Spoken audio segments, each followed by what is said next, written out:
God rescues us from evil often by helping us find a way out. We'll break it apart a little bit later.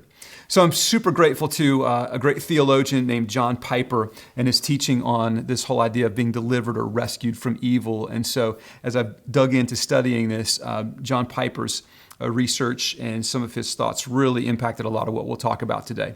So let's jump in. If you're taking notes, you can write this at the top of your page: rescue operation. Rescue operation, and then a colon. Because we're going to talk about the rescue operation that God has for us in delivering us from evil. Now, again, we have been delivered from evil from all that we've done with Christ on the cross, okay? And so he's taking care of that, but there's a daily rescue in that. It's not a one and done. There's a daily rescue in that. So our rescue operation really has some different actions, 3 different actions that are in this rescue operation. All right, and hang on, because it may get a little bumpy and a little bit deep here. Here we go. The first action is this, is to pour out courage. To pour out courage.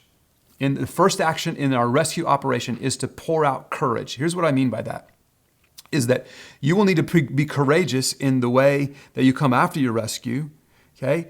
You will need to have courage poured into you, and you'll also need to pour courage into other people. It's a little bit confusing, but let's jump in. Okay, Hebrews chapter 3 and verse 13 says this: but encourage one another daily. Encourage literally means to put in courage, to put courage in.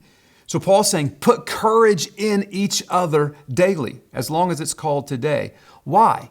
Listen to this tie between rescue and courage, so that none of you may be hardened by sin's deceitfulness.